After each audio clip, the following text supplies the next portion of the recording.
What's up, guys? Welcome back to another episode of All Hands On.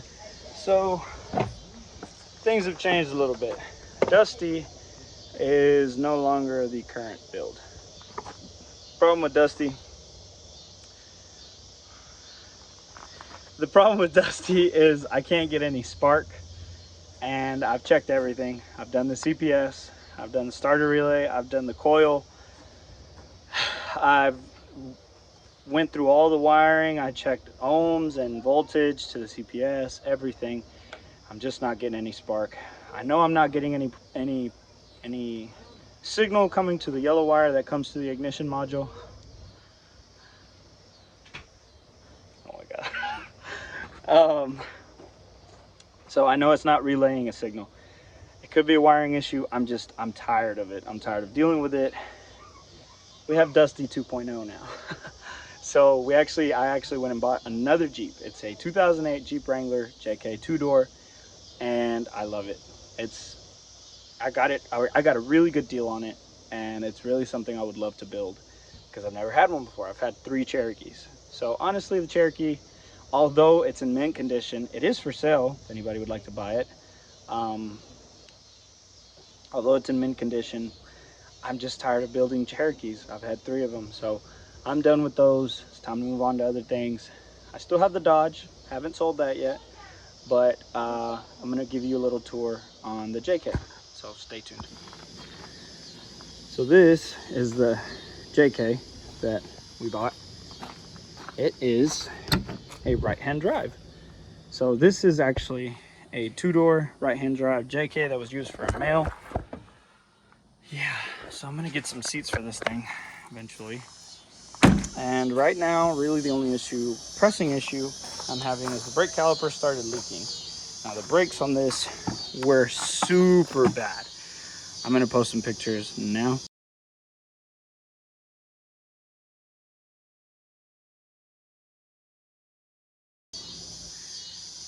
Anyway, so they were super bad on this thing. So I replaced the brake rotor, replaced the brake pads. The caliper was pushed literally all the way out to the rotor. So I didn't replace the caliper because it pushed back in and it was fine. Now the caliper's leaking. So I'm just gonna go ahead and replace it. There's a replacement caliper. I'm gonna replace the caliper, call it a day. And then we're gonna move on to some other somewhat not so pressing issues. The Jeep runs and drives great. It's using a lot of fuel. And I think one of the oxygen sensors might be bad, but we're gonna try a little cheap trick that I learned. And that maybe it can help you out whenever you have issues with your oxygen sensors, because I know sometimes they can be kind of a pain to fix and replace. So we're gonna jump into this. Yeah, I already have the lug nuts off. We're gonna jump into this, get this replaced, and then we will move on to the other problems that the Jeep has.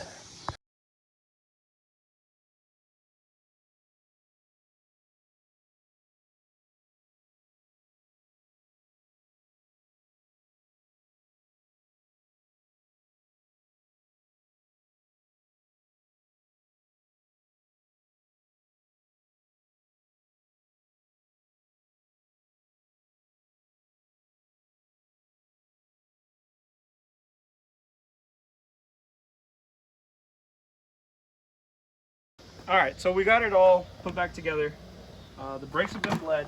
If you don't have one of these little brake bleeder kits, super cheap at AutoZone. You can buy it at almost any parts store, and it just makes it that much easier to bleed your brakes. There we go. And you don't waste any brake fluid, so that's always a plus. So that's done. We just got to put this all back together because there is a core charge on this. Throw the wheel back on, take it for a test drive, and that should be all of our troubles when it comes to brake leaks and brake problems, because the other side is good. All the rear ones are good too.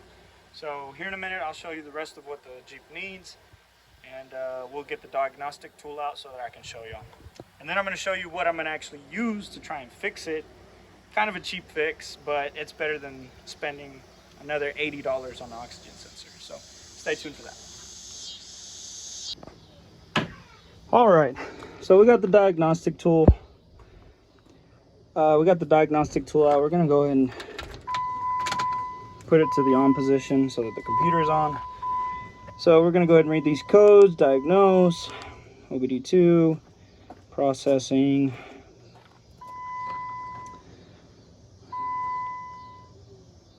confirm, read codes. So these are the codes that are on it. That's the evap, large leak detected. Could be just a gas cap. That's not what I'm worried about. This right here. So catalyst system efficiency below threshold bank 2. Most likely just because it runs just fine. Doesn't act like the cats are having issues or maybe clogged up, which is still a possibility, could be.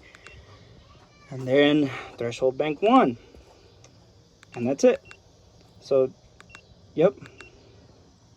Threshold bank 1 and bank 2. Which probably is oxygen sensors. Now, I don't really feel like going through it and putting oxygen sensors on this thing, but I will recommend one thing you can do. And this stuff I've used before and has actually worked. And that's this right here. This is called Startron enzyme fuel treatment. Now, this stuff is pretty darn good and it's pretty strong. Stabilizes fuel, improves performance, cleans fuel system, and more. And basically what it does is it will eat away at all those carbon deposits that are on your catalytic converter and all that soot that is created. You put that in a full tank of gas, and I've actually had vehicles completely go, like, the fault codes go away after about 50 miles of running some of that.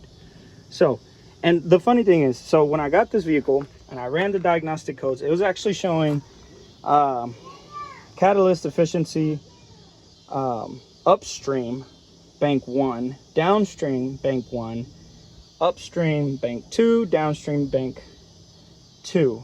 So that means both upstream and downstream oxygen sensors, all 4 of them were actually showing bad. And I actually used another fuel system cleaner. Here's a picture of it.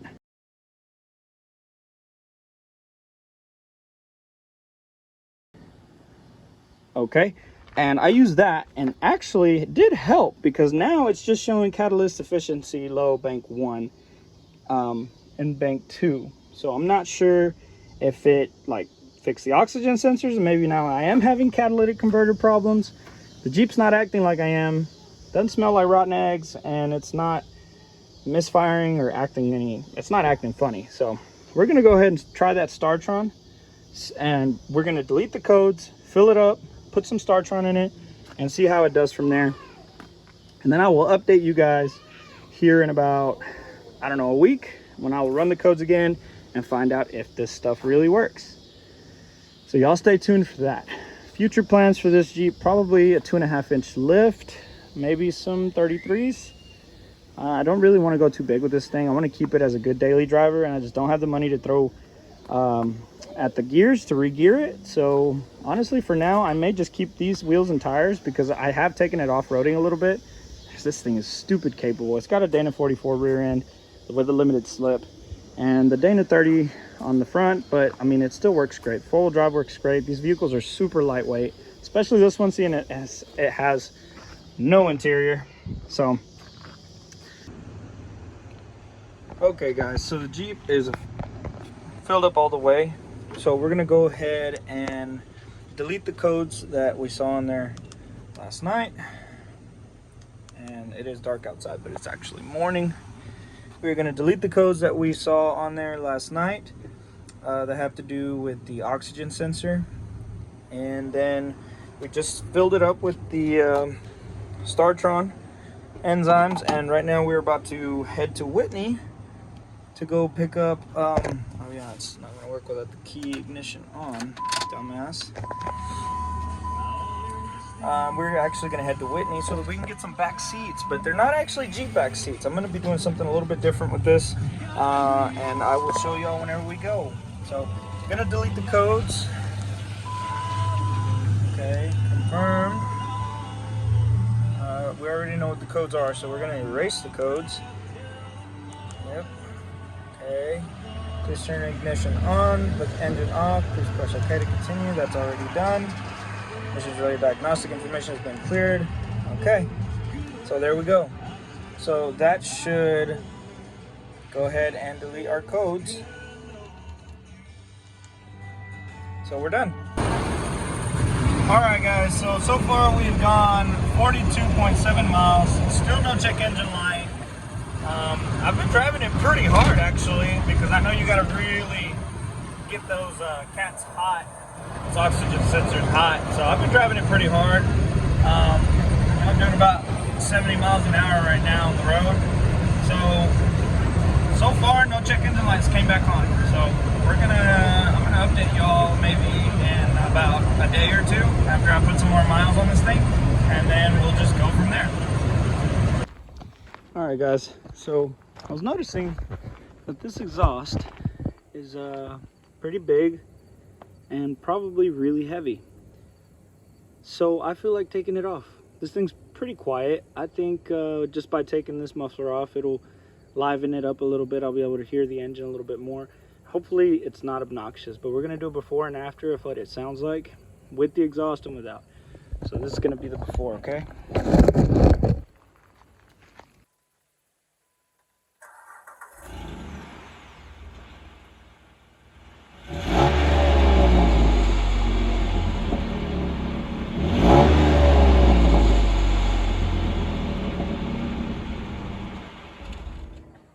So I got the Sawzall, and I'm gonna go ahead and cut it off and see what it sounds like. Hopefully it's not too obnoxious. If it is, I may like put a glass back in it to like silence it a little bit, but I really just want to be able to hear it when I'm driving down the road. So I'm gonna go ahead and cut the exhaust off and see how it goes. Remember to wear your safety glasses anytime you're using a Sawzall or a grinder. Now, back in high school, I did not wear these enough. But for some reason, just when you're that young, it doesn't really bother you. Now, I'm a little bit more seasoned, so it bothers me. So I wear safety glasses. Come on, kids, just wear your safety glasses. My mustache is all in my mouth, and that's bothering me. Anyway, let's get to cutting.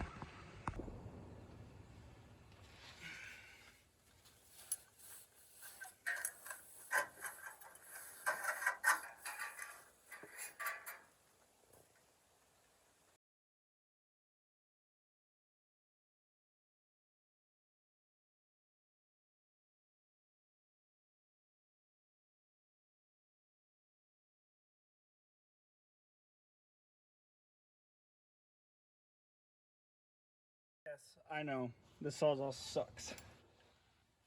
But you do what you can with what you got. Okay, easiest way to do this is to spray the hooks, these things, with some WD-40. Get a pry bar and just pry them out. Easy peasy. Just watch your head, make sure that thing doesn't land on you because it is heavy. It is very heavy. So I'm gonna go ahead and move that out of the way, set you guys up, and then we're gonna do a bit after on what it sounds like now. So stay with me.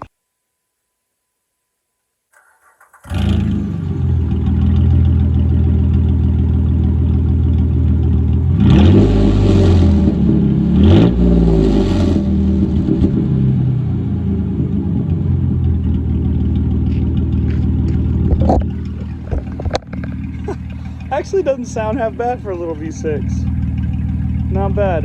All right, well, let's take it for a spin and see how it does.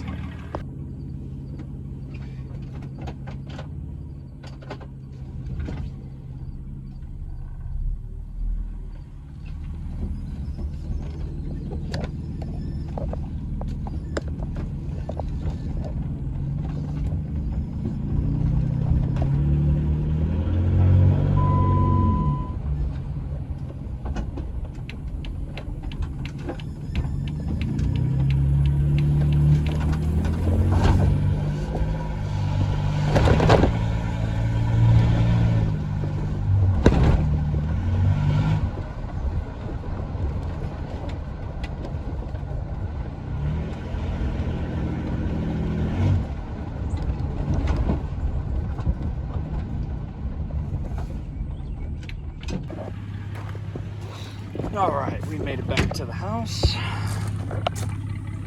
honestly, that engine sounds really healthy. And I will say, the Startron, the stuff that I put in the fuel, has brought it back a little bit. It's got a little bit more throttle response. I can tell, like, on takeoff, it feels a little bit better. Could also be a placebo effect. It might just be in my mind playing tricks on me. But personally, I do feel like I feel a difference. I've driven it 50 miles so far, still no check engine light, and it sounds healthy. It sounds good. Engine sounds good. So I'm gonna leave you guys here. On my next video, I will post an update on if the check engine light came back on, and I also will start showing y'all other things that the Jeep needs. As y'all can see on the dash lights, it's got the ABS light, the brake lights on. So we're gonna figure all that out, get this Jeep in tip-top shape before we start really modifying it and throwing parts at it. So that's really what I'd like to do. Hopefully the Cherokee sells and goes to a good home. I really would love to dig into it more. I just don't have time, and it's just not something I'm very interested in. But look at it, it's so beautiful. It's so mint. Somebody come get it. Come buy this thing. Message me on Instagram, allhands_on_13. Go look me up. If you want to buy it, come get it. It's in Texas. I'll send you the address if you have cash in hand. $2,000 is the least I'd take in the conditions it's in. I paid more than that for it. So that's what the least I'd take for it, the way it is. If I fix it, price is just gonna go up. So it is what it is. The Dodge, she's still there. Right now, I have the Jeep. It's a good daily. So the Dodge is just gonna kind of sit for a little while also. I'm going to probably just keep up with the maintenance. Really, this thing is just, I literally just bought it because I needed a tow pig. I needed something I could tow with, something that's reliable. As you guys know, I've had Fords and have had very bad reliability issues with them. This thing has been bulletproof so far, so pretty happy with that. Anyways, guys, so I'm gonna close out with this. See you guys next time.